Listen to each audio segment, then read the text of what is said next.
আজকের গল্পের নাম আধুনিকা। গল্পটি প্রাপ্ত বয়স্কদের জন্য।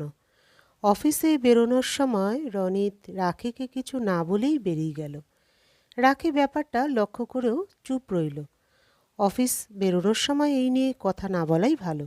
আসলে কয়েকদিন ধরেই ওদের সম্পর্কে একটা শীতলতার উদ্ভব ঘটেছে। 6 মাসের বিবাহিত জীবনের মধ্যে এমন সময় চলে আসবে তা হয়তো কেউ আগে ভাবেনি। রাখি রনিতের ওপর দিন দিন কেমন বীতশ্রদ্ধ হয়ে উঠেছে। ছেলে হিসেবে রনিতের তুলনা বড় একটা মেলে না। সে একটা মাল্টিন্যাশনাল আইটি কোম্পানিতে কর্মরত। পরের বছর রনিতের আমেরিকা যাওয়া মোটামুটি পাকা। তাই এত ভালো একটা সম্বন্ধ আসতেই রাখির বাবা অসিতবাবু রাজি হতে দ্বিধা করেননি। রনিত তার বাবা মায়ের একমাত্র ছেলে। কলকাতার বালিগঞ্জে বিশাল বাড়ি তাদের। এত বড় বাড়িতে কোনোদিন মেয়ের বিয়ে দিতে পারবেন এ যেন অসিতবাবুর কল্পনার অতীত ছিল। যদিও রাখি যথেষ্ট ভদ্র, নম্র, শিক্ষিতা ও সুন্দরী একজন মেয়ে। বিয়ের আগে একটা কিন্ডারগার্টেন স্কুলে পড়াতো সে।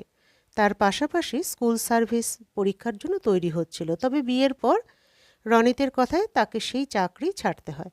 রনিত বলেছিল 1 বছর পরে তো সেই আমেরিকা যেতে হবে, তাই চাকরি করে কোনো লাভ নেই। তার চেয়ে সে বরং সংসারের কাজকর্ম ভালো করে শিখুক। বিদেশ বিভুঁয়ে কখন কি করতে হয় তার তো ঠিক নেই। সত্যি বলতে রাখি বাপের আদরের দুলালি হিসেবেই বড় হয়েছে।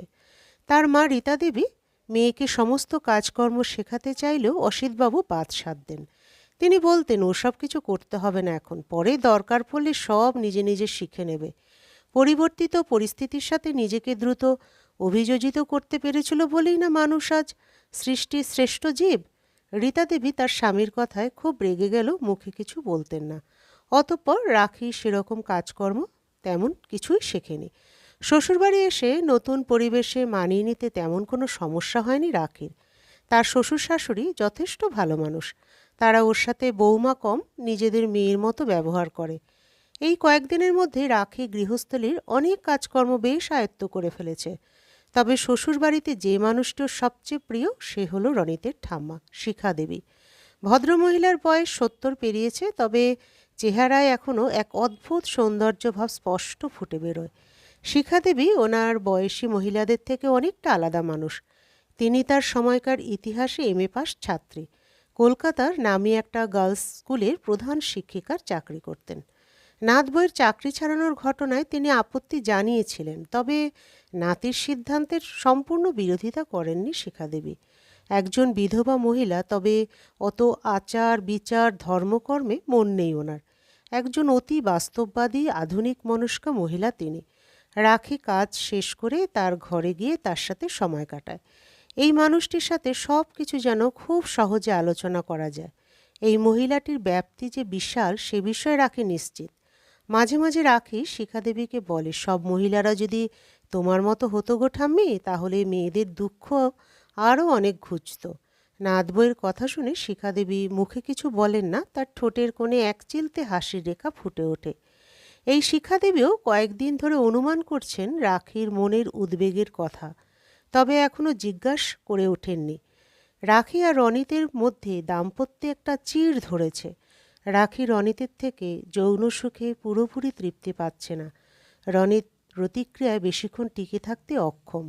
রাখি প্রথম প্রথম কিছু না বললেও দিন যত এগোলো রাখির মনের অতৃপ্তি একদিন ওর মুখ ফুটে বেরিয়ে এলো।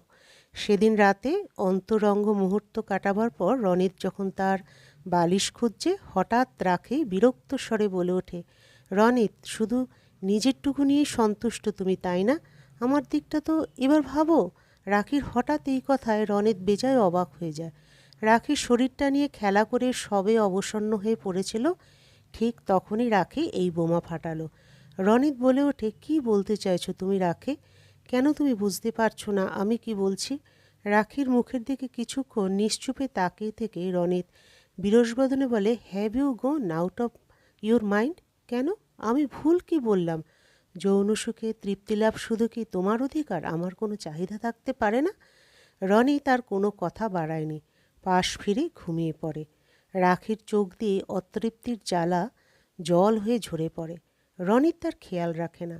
শুধুমাত্র রাখির মাথার নিচের বালিশ তার এই কষ্টের সাক্ষী হয়ে থাকে।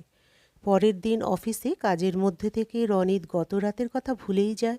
রাতে বিছানায় গিয়ে রাখির যৌবনপূর্ণ শরীরকে সে কাছে টেনে নেয়। উদ্দাম আদর পাওয়ার আশায় রাখি ফের নিজেকে সঁপে দেয়, কিন্তু কোথায় কি, পূর্বের মতো আবারও কয়েক মুহূর্তের মধ্যে রনিতের পুরুষ রসের স্খলন ঘটে। সে ক্লান্ত শরীরে নিজের বালিশে মাথা এলিয়ে দেয়। রাখির সমগ্র শরীরে তখনও আগুন জ্বলছে। তার শিরা উপশিরার মধ্য দিয়ে যৌবন সুধা ছোটাছুটি করছে। স্বামীর ছোঁয়া, তার সোহাগ পাবার আশা সে অস্থির। তার নারীত্বের চরম অনুভূতির আনন্দের শিখরে যেতে চাইছে, কিন্তু বারে বারে তা পাদদেশে এসে আছাড় খেয়ে পড়ছে। পরদিন সকালে রাখি আবারও সরাসরি কথাটা বলে রনিতকে। রনিত, আমি অর্গাজমে পৌঁছাতে পারছি না, তুমি এবার আমার কথাটাও ভাবো প্লিজ। রনিত চরম বিরক্তি হয়ে বলল, তুমি আবারও শুরু করলে? সকাল সকাল এসব নিয়ে কথা বলছো? আমি আমার স্বামীকে আমার একান্ত ব্যক্তিগত কথা জানাচ্ছি। এখানে সময় দেখে কথা বলার আছেটা কি? আর তাছাড়া এটাও একটা গুরুত্বপূর্ণ বিষয়, রোজ তুমি তোমার আনন্দ পুরো মাত্রায় অনুভব করছো, অথচ আমি কেন বঞ্চিত হব বলো? স্বামী ছাড়া আর কাকে বলবো? প্লিজ রাখি, আমার এসব কথা শুনতে ভালো লাগছে না, চুপ করো এবার। রনিতের পুরুষ সিংহকে চরম আঘাত আনে রাখির এই খেদোক্তি।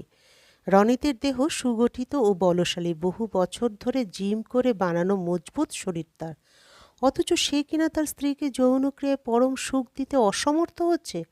এই চরম সত্যি মেনে নেওয়ার উপযুক্ত শক্তি ও সাহস কোনোটাই রনিতের পুরুষ চিত্তের নেই। নিজের শারীরিক খামতি ঢাকতে সে এবার রাখিকে অশ্লীলভাবে আক্রমণ করে। তোমার তো দেখছি প্রচুর খিদে, একজনের পক্ষে তোমার শরীরে এই খিদে মেটানো সম্ভব নয় দেখছি। তোমায় দেখে তো তা মনে হয় না? বাইরে তো কোমল নরম একটা মেয়ের প্রতিমূর্তি ধরে রাখো, তার ভেতরে যে কামনার কোর, এত গভীরতা বোঝার উপায় নেই। কি বলছো তুমি এসব? তুমি আমার চরিত্রের দিকে আঙুল তুলছ, নিজের অক্ষমতা ঢাকতে আমায় কুইঙ্গিত করছো। ছি ছি। কথাটা বলে এক মুহূর্তে আর বসে থাকতে পারে না রাখি, এক ছুটে ঘর থেকে বেরিয়ে যায়। দুপুরে খাওয়া দাওয়া সেরে রনিত রাখিকে বলে, দেখো রাখি, তোমায় একটা কথা পরিষ্কার জানাই, তুমি যদি আমার সাথে সুখী না থাকো তো আমরা ডিভোর্স করতে পারি। রাখির চেহারায় বিষণ্ণতা ফুটে ওঠে। রনিতের কথাগুলো বিষাক্ত তীরের মতো তার অন্তরকে ছিন্ন করে দেয়। সে রনিতের দিকে এক দৃষ্টে চেয়ে থাকে। রনিত একবার সেই চোখের দিকে তাকিয়ে চোখ নামিয়ে নেয়।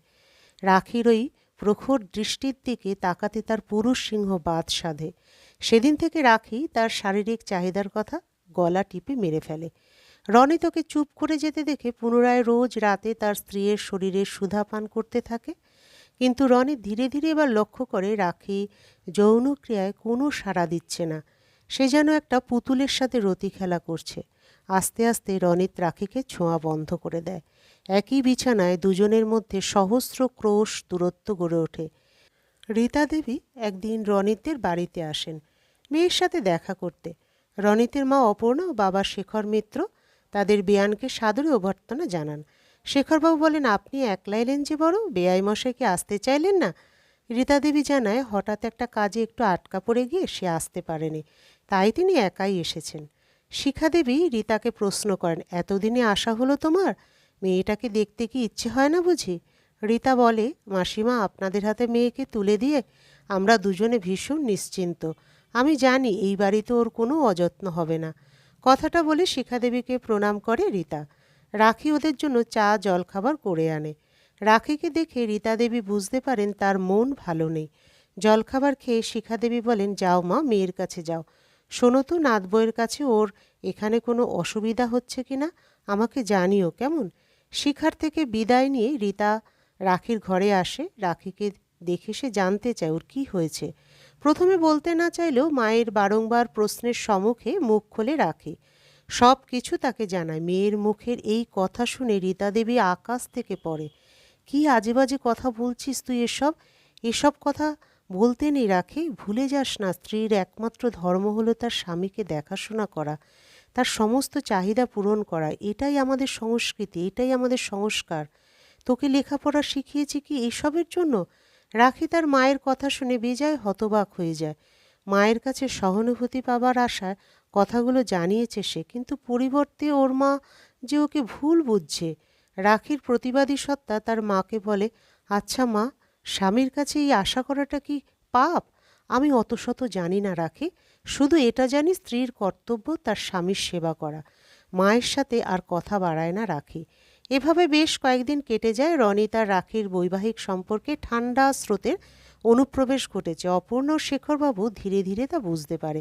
একদিন রাখি রনিতকে খুব শান্তভাবে বলে, রনিত, একটা কথা বলি, রাগ করো না। তুমি একবার ডাক্তার দেখো, সব সমস্যার সমাধান আছে। রাখির একথা রনিতের সহ্য সীমা পার করে যায়। তার পুরুষচিত্ত এই কথা হজম করতে পারে না। মুহূর্তে উত্তেজনায় ফেটে পড়ে রনিত। রাখি, আমার পক্ষে আর তোমার সাথে থাকা সম্ভব না। তুমি কোন সাহসে এত বড় কথা বললে আমায়? How dare you to talk me this bullshit? রাগে উত্তেজনায় কাঁপতে থাকে রনিত। হাতের কাছে রাখা ফোনটা তুলে নিয়ে ডায়াল করে একটা নম্বর। রাখি প্রশ্ন করে, কাকে ফোন করছো তুমি? রাখির কথার জবাব দেওয়ার পূর্বে ফোনের ওপার থেকে অসিতবাবু বলে, হ্যাঁ রনিত, বলো, কেমন আছো বাবা তোমরা? সব ঠিক আছে তো? আগামী রবিবার আপনারা একবার আমাদের এখানে আসুন। আমি একটা গুরুত্বপূর্ণ বিষয় আপনাদের জানাতে চাই। কি ব্যাপার বাবা, এনিথিং সিরিয়াস? আসলে জানতে পারবেন। এখন রাখছি আমি, কথাটা বলে ফোনটা কেটে দেয় রনিত। রাখি হাঁ করে ওর দিকে চেয়ে থাকে। তুমি বাবাকে ফোন করে দিলে? হ্যাঁ দিলাম, because I want an end of it, enough is enough. এক মুহূর্তে রাখির পৃথিবীটা বেরঙিন হয়ে যেতে থাকে। সে খুব ভালো করে জানে তার বাবা মা সবাই তাকে ভুল বুঝবে। মা তো কদিন আগেই কত কথা শুনিয়ে গেছে। কেউ তার মনের কথা জানতে চাইবে না। সে তো কোনো দোষ করেনি, শুধুমাত্র নিজের একটা চাহিদার কথা তার স্বামীকে জানিয়েছিল। সেটা যে জীবনে এত বড় আকার ধারণ করবে তা সে ভাবেনি। কি করবে রাখি ভেবে পায় না।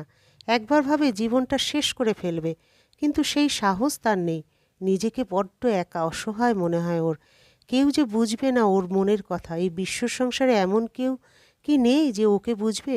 নির্দিষ্ট দিনে রাখির বাবা মা এসে হাজির। রনিতদের বাড়ির বসার ঘরে গুরুজনদের নিয়ে গুরুতর আলোচনার সভা বসেছে। রনিত এসে উপস্থিত হয়, মুখের আগের ভাব স্পষ্ট।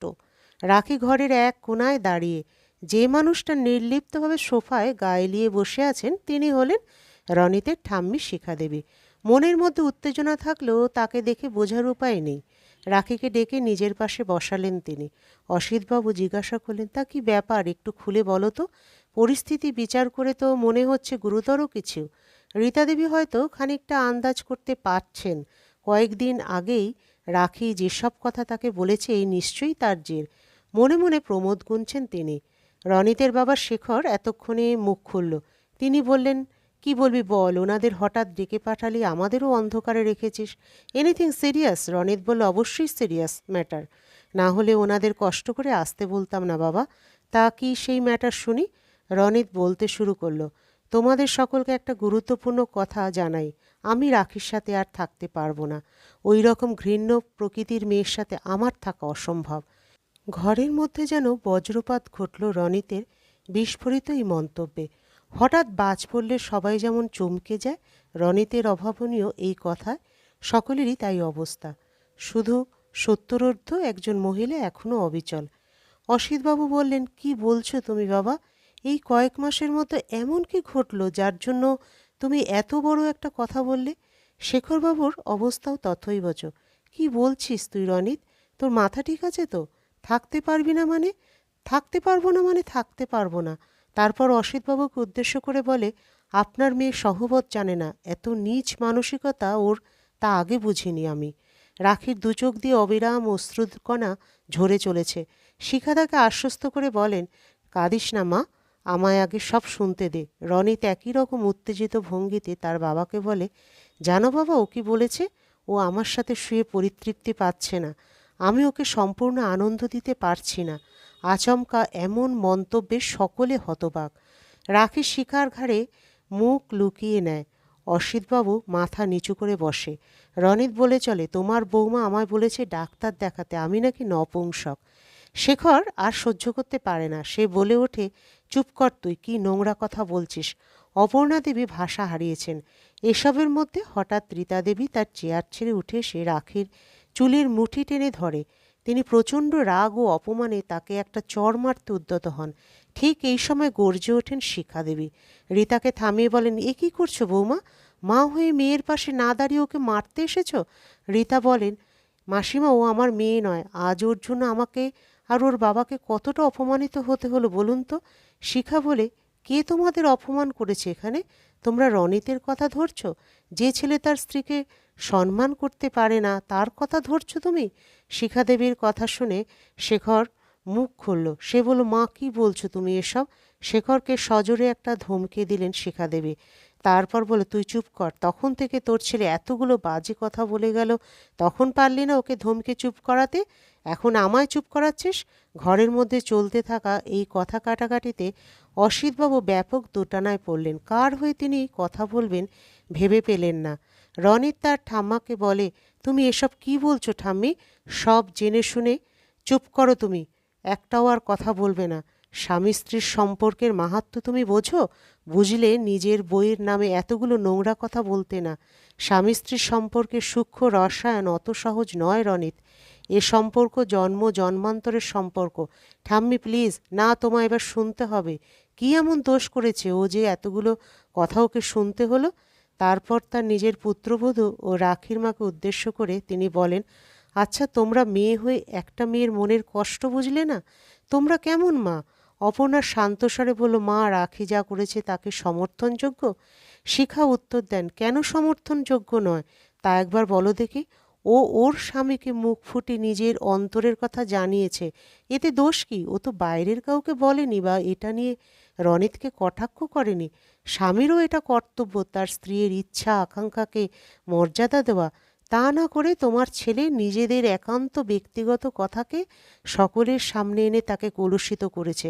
আজ রাখি যদি অন্য কোনো অসৎ উপায় অবলম্বন করত, তখন তাকে দোষ দিলে আমি ওকে সমর্থন করতাম না। অপর্ণা বলে, তার মানে আপনি রাখির কোনো দোষ দেখছেন না? না, এক ফোঁটা না। প্রত্যেক মেয়ের তার স্বামীর আদর সোহাগ নিয়ে ফ্যান্টাসি থাকে। সকলের সেই সাহস থাকে না যে তার অপরিপূর্ণতায় তা ব্যক্ত করার। কিন্তু নাতবইয়ের সেই সাহস আছে। সে নির্দ্বিধায় তার স্বামীকে জানিয়েছে কথা। এটা নিয়ে রনিতের এত রাগ করার কি আছে? শেখর আবার মুখ খোলে, তবে আবারও শিখার ধমকানি শুনে চুপ করে।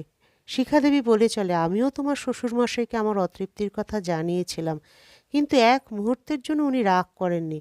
আমার কথাকে সম্মান দেখে সেই সময় কলকাতার এক বড় ডাক্তার দেখান। তারপর চিকিৎসার ফলে তার সেই সমস্যা দূর হয়। তারপর খোকা আমার গর্ভে আসে। আর রনিতের পুরুষ সিংহের এত গুমর যে স্ত্রীর ওই কথায় তার আঁতে ঘা লাগলো, এত ঘা লাগলো যে রাখির সঙ্গে থাকবে না জানিয়ে দিল। ঘরের বাকি সকলে মন্ত্রমুগ্ধ শ্রোতার মতো শিখার কথা শুনে চলেছে। কারও মুখে কোনো রা নেই। রাখির চোখের জল মুছে এক দৃষ্টি চেয়ে আছে তার এই উদ্ধারকারিণীর দিকে। পৃথিবীতে তাহলে একজন মানুষ আসছে যে তাকে বুঝলো। মনে মনে ঈশ্বরকে ধন্যবাদ জানায় রাখি। শিখাদেবীর প্রতি তার শ্রদ্ধা বহু গুণে বেড়ে যায়। ওদিকে শিখাদেবীর প্রতিবাদী নারীসত্তা তখনও গর্জে চলেছে। রাখির একটা হাত নিজের হাতের মধ্যে নিয়ে শিখাদেবী বলেন, রাখি এখান থেকে কোথাও যাবে না। দাদুভাই, তুমি ভুলে যেও না এ বাড়ি আমার। আমার নাতবউ আমার ঘরে আমার সাথে থাকবে। আমি ধন্য এমন সাহসিনী নাতবউ পেয়ে। শেষ কথাটা সম্পূর্ণ করে শিখাদেবী রাখিকে নিয়ে নিজের ঘরে চলে যান। বাকি সকলে নীরবে এর ওর মুখ চাওয়াচাই করে। রনিত রাগ করে নিজের ঘরে চলে যায়। সেই দিন থেকে রাখি শিখাদেবীর সাথেই থাকতে শুরু করেন। রাখি একদিন তাকে জিজ্ঞাসা করে, ঠাম্মি, এভাবে কি সমস্যার সমাধান হবে বলো? আমি বরং চলে যাই। শিখা বলে, আমি যতদিন বেঁচে আছি ততদিন এই বাড়ি ছেড়ে যাবার নাম করবি না। রনিতের কাজে মন নেই। রোজই অফিসে কিছু না কিছু ভুল হচ্ছে। হঠাৎ মনে এক অপরাধবোধ ওকে কুড়ে কুড়ে খাচ্ছে।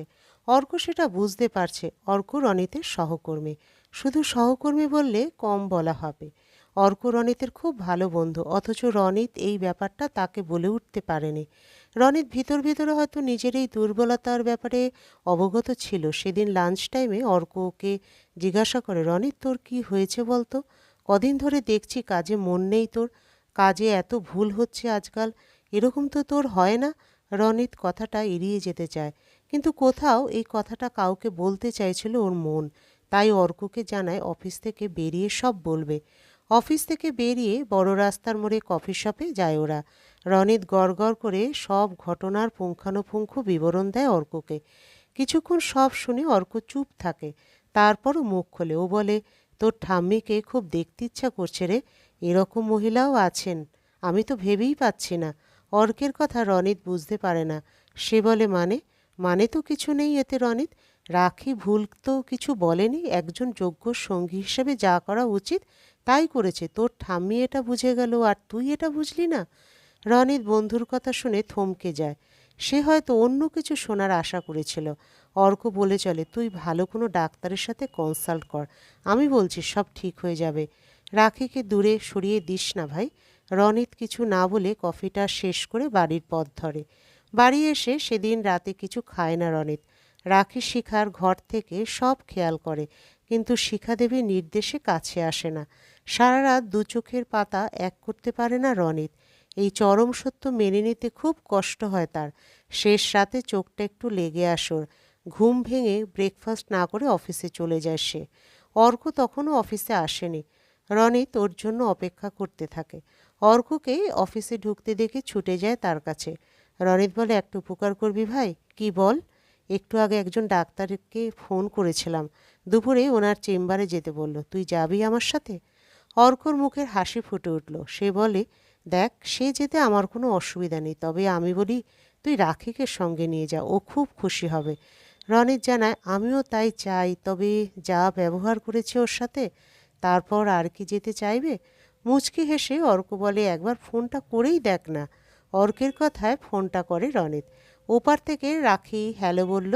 রনিত তাকে সবটা জানায়। রাখির মুখের ভাষা আটকে গেছে। সে ঝরঝর করে কাঁদতে থাকে। শিখা ওর কান্না দেখে কারণ জানতে চাইলে রাখি সব জানায়। শিখা দেবীর মুখে প্রশান্তির হাসি ফুটে ওঠে। দুপুরে সানন্দে রাখি রনিতের সাথে ডাক্তারের চেম্বারে যায়। রনিত আর রাখি এখন সুখে সংসার করছে। তাদের সম্পর্কের রসায়ন জোরদার হয়ে উঠেছে। শীতল বরফ গলে গিয়ে নতুন উত্তাপের আঁচে ওরা একে অপরের অনেক কাছে এসে গেছে। এমন সময় রাখি একদিন বুঝতে পারে তার শরীরে কিছু পরিবর্তন ঘটছে। তার শরীরের অন্তঃস্থলে নতুন প্রাণের সঞ্চার হয়েছে। প্রচণ্ড খুশিতে নাচতে নাচতে রাখি প্রথমেই ছুটে যায় শিখা দেবীর কাছে। ঠাম্মি, আমি মা হতে চলেছি। শিখা দেবী তো প্রথমে নিজের কানকে বিশ্বাস করতেই পারছে না। রাখিকে বুকে জড়িয়ে ধরে বলে, আশীর্বাদ করি মা, খুব সুখী হ জীবনে, সবাইকে নিয়ে খুব ভালো থাকিস। রাখি বলে, থাকবো ঠাম্মি, তবে কি জানো তো, আধুনিকতার মোড়কে সাজানো এই দুনিয়ায় আধুনিক মনস্ক মানুষের সংখ্যা খুব কম, কিন্তু তুমি হলে একজন সর্বার্থে আধুনিকা। গল্পের সমাপ্তি এখানেই। আবার দেখা হবে পরবর্তী আরেকটি গল্পের সাথে।